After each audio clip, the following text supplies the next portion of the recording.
Hardware to Save a Planet explores the technical innovations that are giving us hope in the fight against climate change. Each episode focuses on a specific climate challenge and explores an emerging physical technology solution with the person bringing it into reality. I'm your host, Dylan Garrett. Hardware to Save a Planet is brought to you by Synapse. Make sure to click subscribe so you don't miss any future episodes. Thanks for listening. Hello and welcome to a special end-of-year episode of Hardware to Save a Planet. As we wrap up 2024, I'm reflecting that while the process of making this show has given me a ton of optimism, I also want to acknowledge that there are a number of things happening right now in the world that are reminding us just how massive this climate change challenge is. 2024 has been the hottest year on record, and it looks like the global average temperature will show that we've warmed Earth by more than 1.5 degrees C since the 19th century. That's the threshold that was set by the 2015 Paris Agreement. It doesn't mean we've breached the agreement because the agreement refers to a 20-year average, but it's a troubling bar to surpass regardless. We've also seen more extreme weather events like flooding, hurricanes, and landslides, which have taken thousands of lives. In the US, we had 24 weather-related disasters that cost more than $1 billion each, which is the second highest year for that stat on record.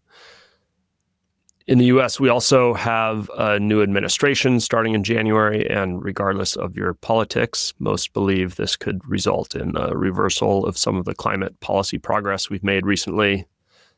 And I don't want to be a wet blanket, but I do think it can be constructive to have awareness of the challenges and our struggles so far to meet them. I think it can be really helpful for driving the kind of ambition we need to face what's probably the hardest thing humanity has ever set out to do. And that intense ambition in the face of a real understanding of the challenge is what I think inspires me most about the guests we've had on this show. Despite knowing what they're up against, they still envision a better world and are dedicated like crazy to make it happen. So if you're new to the show, I hope you'll scroll through our backlog and listen to these incredible stories in more depth. But for this episode, we've picked out a handful of highlights from the year to share some valuable insights and help to illustrate that ambition. The first one is from Robin Langtry, co-founder and CEO of Avalanche Energy. Robin and his team are rethinking fusion energy with a bold, unconventional approach, developing small reactors roughly the size of a microwave. Developing fusion is an incredibly ambitious mission that has the potential to revolutionize the energy landscape with abundant, cheap, and clean power. In this clip, Robin discusses the critical role fusion can play in tackling the hard-to-decarbonize industries. So let's say we get to this Q engineering state with fusion. We have fusion reactors that can power themselves, and we have very cheap, abundant, clean energy. What's the significance of that to the world? How does that change things? Yeah, so like right now we're in the process of doing all this sort of low-hanging fruit for clean energy, right? Like solar is scaling massively every year. Wind is scaling. We're electrifying the automobile industry, right? We're doing what I would call the low-hanging fruit, the easy stuff. Well, it's not easy, but it relatively easy. We are going to get to the point where there is no more low-hanging fruit, and we're going to have to decarbonize really hard industries that require a lot of energy. Next is Alicia Fredrickson, co-founder and CEO of Seabound. She and her team have an approach to address maritime emissions today with existing fleets via onboard carbon capture. She explains some of the challenges of decarbonizing the maritime industry with carbon-neutral fuels today. Why is that? Why is it so far out that those fuels will be available at scale? Yeah. I mean, I think like shipping is really, really hard to abate for, a number of different reasons, but I think one of them is the willingness to pay. And so I think it's kind of mostly a market-based answer in the sense that, running a ship on carbon neutral fuel is more expensive than running a ship on conventional fossil fuels. And there are new regulations that are starting to change the equation a little bit, but not yet to a meaningful degree such that there is a lot of urgent action and change. But I think, so shipping entered the emissions trading scheme in the EU this year. And so that currently I think is about 70 euros per ton. And it's phasing in. So not all of the emissions for ships are subject to that penalty today, but over time they will be. But I think there's estimates that it would need to be at around maybe 200, maybe 300 or more euros per ton of CO2 emitted in order to actually sort of tip the scale in the favor of carbon neutral fuels. So I think that's the tough part, is that it's too expensive, really. And therefore, it's hard to secure offtake agreements to start to develop the facilities to produce these fuels. Next is Rory Brogan, founder and CEO of Torev Motors. Rory has developed a more sustainable electric motor design with a reduced reliance on rare earth metals. Here, Rory explains how Torev's innovative design enhances power density, extends battery life, and even boosts safety for industries like aerospace. He also shares why economic impact is key to scaling climate tech and how sustainability can be the cherry on top of a compelling business case. When I first learned about what you're doing in Torev, what I picked up on was that the big advantage of your motor is the reduced use of rare earth metals. Is that the right way to characterize it? Is that kind of the main selling point? It's one of them. In the world of electric motors, what we realized pretty quickly is that everyone and their mother is trying to create a motor with less rare earths or no rare earths or whatever percentage of rare earths you really want to put in there. And so it's certainly an advantage. It's a selling point when it comes to cost for us. But at the end of the day, we are, as any climate company is, right, we're subject to what we've been told is the Mr. Burns test, which is, this is great, you can reduce rare earths, you've got a good environmental impact, that's all wonderful. Why do I care? Why should I buy this thing? At the end of the day, you need to have that economic impact, right? And that is certainly helped by our reduction in rare earth metals. But where the real selling point comes from for this device is from what's referred to as a power density. You're able to get a lot of power from a very, very small packaging. You're able to achieve this very unique, what we refer to as a dual operating mode, that just allows you a lot more control over the power going into your motor, what's ultimately coming out of your motor. And it just allows for a much easier way to extend battery life, to achieve a direct drive, to get gearboxes out of the way if you're looking at electric vehicles.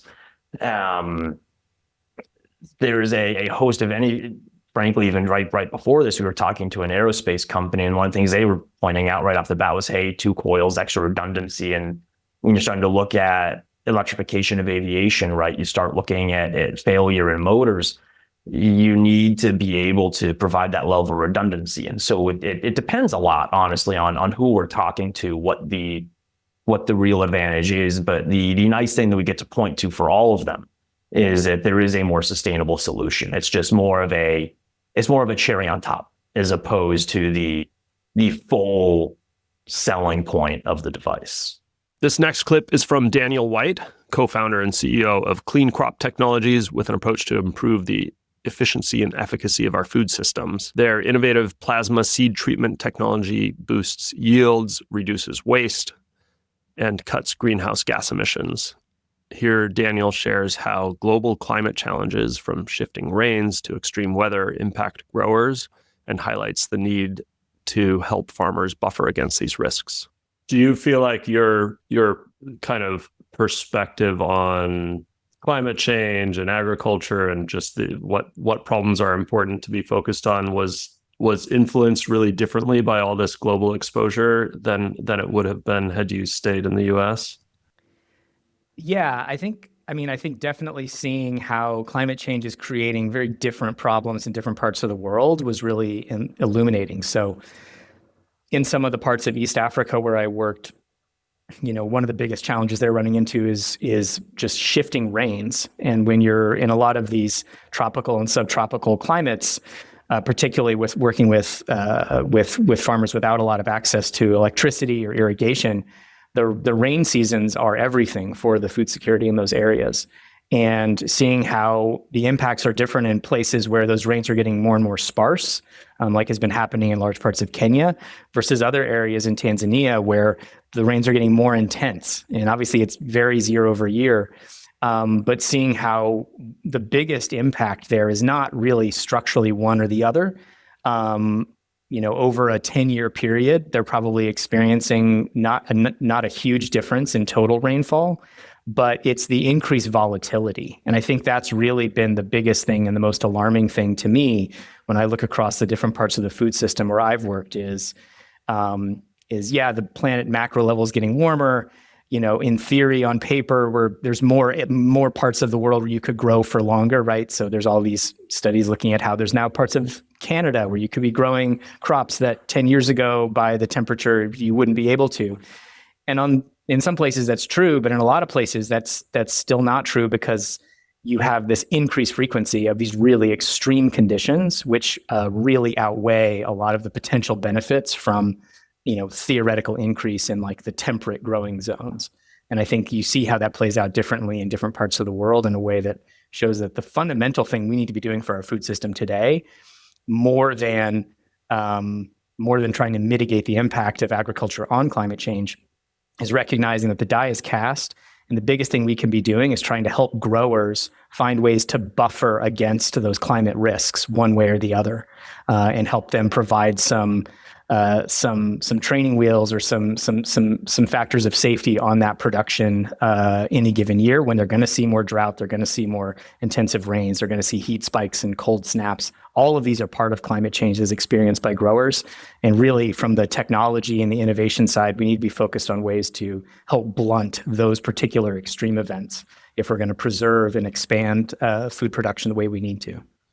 Next up is Natasha Kostanuk, founder and CEO of Ayrton Energy, a company tackling two of hydrogen's biggest challenges, storage and transportation.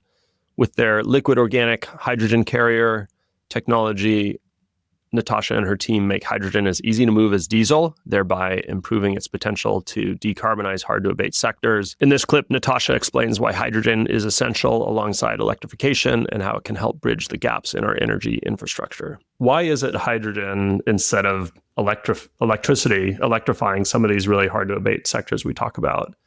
And is it about generating heat? And then if that's the case, why can't we generate that heat with electricity? Why the focus on hydrogen? Yeah, and I'm definitely not one of those, founders that's going to be like, everything needs to be hydrogen. I do believe we need a balance, and I think we need electrification, and I think we need, other things like hydrogen. But electrification is really hard. It's the infrastructure. It's not built to handle this electrify everything shift that we're doing. The infrastructure, if you read some of the studies, they say that it's billions and billions and billions of dollars of infrastructure upgrades that need to happen, in addition to all the billions of dollars in generation that need to happen. And moving and upgrading that, like moving energy with electrons and adding that infrastructure is just very expensive and very difficult to today's existing infrastructure systems. The densely populated areas that need all that energy, it's very hard to upgrade and make changes to that. So it's going to happen. Like some of it will be upgraded and there is some upgrading happen, but it cannot meet all of the needs. There's going to be a gap.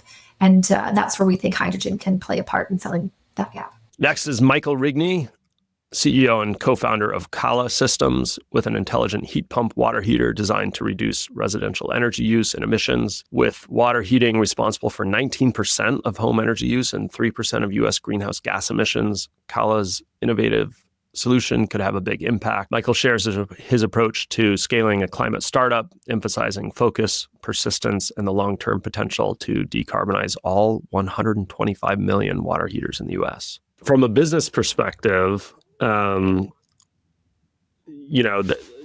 just talked about kind of starting to enter this commercialization phase. In a lot of ways, those incumbents have, a big head start, right? They have their distribution channels, everything. How do you, as a startup, how do you go up against that? Because I imagine to have the kind of impact you want, you're going to have to scale to a pretty significant level, right? How are you approaching that? Focus and one step at a time, right? And so I think, this is, maybe this is where, for me personally, Enernoc played a significant role. So we touched upon that before for listeners. There was a demand response company that was founded in 2002. It went public in 2007. And so, when a business startup gets traction, you can scale really rapidly, but it's a decade-long journey. And so it's focus on what you're doing, execute one step at a time, and expect for it to be a long journey, right? And that's exactly how we think about it, is to keep just an even keel, do the work every day, but recognize that the promise is there. Because, ultimately, there are 125 million water heaters, in America. And if we're able to realize our vision, then not just through our own sales, but through influencing the industry, because that is what happens with startups, right, over time, we can drive the decarbonization of all 125 million of those. And I think that's both promising and a long journey, and exciting to go after along the way. This next one is from Kemp Gregory, co-founder and CEO of Renewal Energy. They're repurposing idle oil and gas wells for gravity-based energy storage. I love the efficiency inherent in this creative way to reuse existing infrastructure. In this clip, Kemp addresses concerns about collaborating with oil and gas companies, emphasizing the importance of reusing what's already built to accelerate decarbonization. Do you get any pushback from the kind of climate investing community or climate community for being working with oil and gas companies? Every once in a while, I'll get a VC that's just like, no, this is too oil and gas adjacent, or no, you're helping an oil and gas company, therefore we can't work with you. I would say that's the minority by a pretty large degree, which is nice. Most of the VC community, I think, well, they want to make money, but also they get that rebuilding everything from scratch is a crazy town notion. It's just not going to work. The United States has like hundreds of thousands of miles of oil pipelines and natural gas pipelines and roads and electrical infrastructure. We should be repurposing as much as we possibly can. That's where we should start. And in an ideal world, you not only repurpose that infrastructure, you get paid to repurpose the infrastructure. That's what Renewal is. We create an economic incentive for the oil and gas companies to pay us to convert those wells. We create an economic incentive for the oil and gas companies to pay us to convert those wells. Next is Chris Tolles, co-founder and CEO of Yardstick, a company revolutionizing soil carbon measurement to drive climate-positive agriculture. By reducing the cost of high-quality soil organic carbon measurement by over 90%, Yardstick unlocks opportunities to restore soil health, improve farmer livelihoods, and combat climate change. In this conversation, Chris shares the challenges of making a measurement device like this work in the real world. What's challenging about your hardware? How has that process gone? I'm curious kind of how mature the hardware is, and what kind of physical engineering challenges you've had to overcome to get to where you're at. One of the biggest challenges is the variability of soils. It's infinite. People often use the metaphor of human populations and variability in humans, but there's way more variability in soils than there are in humans. Moisture content, texture, parent material, actual terrain, right? Measuring soil carbon on flat as a board, 40 acres in Iowa is completely different from 75,000 acre ranch in the middle of nowhere, Montana, where there's a river in the middle of it, Durability is challenging, right? This is a field instrument. And so invariably it's just going to get tossed in the back of some ATV. So how do you have both precision and rough and readiness? Spectroscopy is a pretty mature discipline, but it's dominated by academics. And so the way to think about Yardstick's hardware is when you buy a DSLR from Canon, the sensor inside it is made by probably some Taiwanese firm. And the sensor is not the camera, right? Canon had to do an insane amount of work to make a good camera. It's the same thing. Our spectrometer is actually commercial off the shelf, which is good. One does not want to design a custom spectrometer. That's a totally different discipline and enormously difficult and expensive. But Canon, 30 years ago was buying commercial off the shelf sensors for digital cameras and being like, wow, I got a sensor, but like, I do not have a camera. And so it's the same engineering barrier of like, how do you take a component and embody it in a hardware, in a piece of hardware that can actually do the job? We need reference scanning. Spectrometers drift. We have an internal shutter that needs to be actuated. We need it to be wireless and handheld and durable. You'll see in the video, it's powered by the same drill batteries that power the drill. We use an off-the-shelf drill because Makita has spent, probably $1 billion of engineering on the drill. We should probably not try and redo the drill. So that's really the central mechanical challenge, is taking this ostensibly mature sensor and putting it in a package that actually results in the thing we're trying to do. And even once you get the hardware performing well, you have to train it on soils. And so the data collection aspect of this is very challenging because it has to come from, various farms and ranches, which means you need to go there. That's why you see so many of these companies that'll tell you they can measure soil carbon from outer space, because it's just like, it's really easy to deploy a piece of software if you don't have to go there. Soil carbon's underground. So like satellites can't see under there. That's why we focus on the proximal piece of the equation. But even when our instrument is working exceptionally well, you still have the calibration complexity of, cool, spinning up a new customer. I was talking to somebody in Ireland earlier today. And they're like, how much of your library is Ireland? And I'm like, 0. And so now we're getting into just the unit economics of like, where do we collect training data? What regions do we prioritize? What crop types do we prioritize? How do we spin up new regions with calibrations that are transferable? The data science aspect of our hardware is as significant, if not more significant, a challenge than the actual mechanical dimensions of what we're doing. This one's from Adam Root, founder of Matter. Adam and his team are tackling microplastic pollution at the source. Every wash cycle of our washing machines releases up to 700,000 microfibers that eventually enter our oceans. This harms biodiversity and enters our food and water. Matter's approach captures these microplastics before they escape and can then recycle them. With a strong engineering team and a vision for expanding applications, Adam shares insights on scaling solutions from washing machines to wastewater treatment plants, driving sustainability and circularity. On the technical side, you're an engineer, you've been through this product cycle and product development process a bunch. Do you feel like there are technical engineering challenges ahead of you, or have you mostly retired a lot of that risk? We're as a business, we're in a late stage technology development piece with one application. There will be more technical development challenges as we move into different phases. Moving from washing machines to wastewater treatment plants. People look at me and go, "God, you're crazy. What are you doing?" They're really different. For me, I just see it as fluids. We worked out the mechanism of fluid, the way that works. And then we scaled it up and it did exactly the same as what it did at the small space. So, but there is risk that you've got to, build something super robust, and there's something you don't think about. I've got a really strong engineering team, and I'm really fortunate that they really know what they're doing. So I think, that's something that I'm less concerned about, but I think what I think is really fun is what the next innovation is out of this business.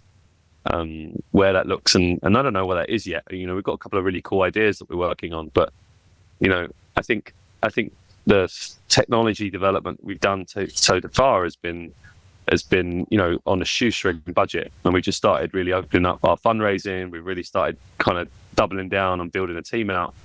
These guys need a bit of time, but the stuff that's coming out the other end at the minute is just unbelievable and significantly better than what I ever designed. So I'm pretty excited about that. The last clip is from Oliver Gunasekra, co-founder and CEO of Impossible Metals, a company focused on mining the seafloor for the metals we'll need in the energy transition. They do this with underwater robots that collect metallic nodules at the bottom of the ocean without damaging marine ecosystems. Oliver shares his approach to tackling controversial issues, balancing innovation with responsibility, and inspiring entrepreneurs to embrace the bold, science-grounded solutions to global challenges. What advice do you have for someone not working in climate today who wants to do something to help? Just do it. I mean, it's, you can make a lot of money, working for an app store or a social media company or whatever. But I think, as you get older, you should think about legacy, thinking about combining your skills with doing something good. One thing I'll touch on is that we set our company up as a B corporation. So that's a public benefit. So it means that we are a for-profit, but we have a legal obligation, our directors do, to balance the needs of our shareholders, but also to do the public benefit that we stated on our certificate of incorporation, which for us is delivering responsible critical metals, to help mitigate the climate crisis. So it fits together. And I think it's incredibly rewarding, and it becomes a lot easier to attract talent when people feel that the mission of the company is aligned with the health of the planet. And there are huge financial rewards and huge technical problems to solve. And in my experience, the best people kind of want all three. They want to feel that they're doing right for the planet and its people. They want to solve really difficult technical problems, and they want to be able to be personally successful if the company's successful, but there's a big potential return. And I think, climate tech can offer all three. So go and do it. And doesn't matter what your skill set is, there's opportunities out there, and there's so many people now trying to come up with solutions. Just join with them and make it happen. Thanks for listening in. I hope this helps you both wrap your head around the enormity of the challenges we face, while also giving you some optimism from seeing the ambition fueling the people developing these solutions. Hit subscribe and keep an eye out for some really exciting new guests in 2025. Hardware to Save a Planet is brought to you by Synapse. To find out more about us and how we develop hardware solutions for the world's most ambitious companies, head to synapse.com. And then make sure to search for Hardware to Save a Planet in Apple Podcasts, Spotify, or anywhere you like to listen. Make sure to click subscribe so you don't miss any future episodes. On behalf of the team here at Synapse, thanks for listening.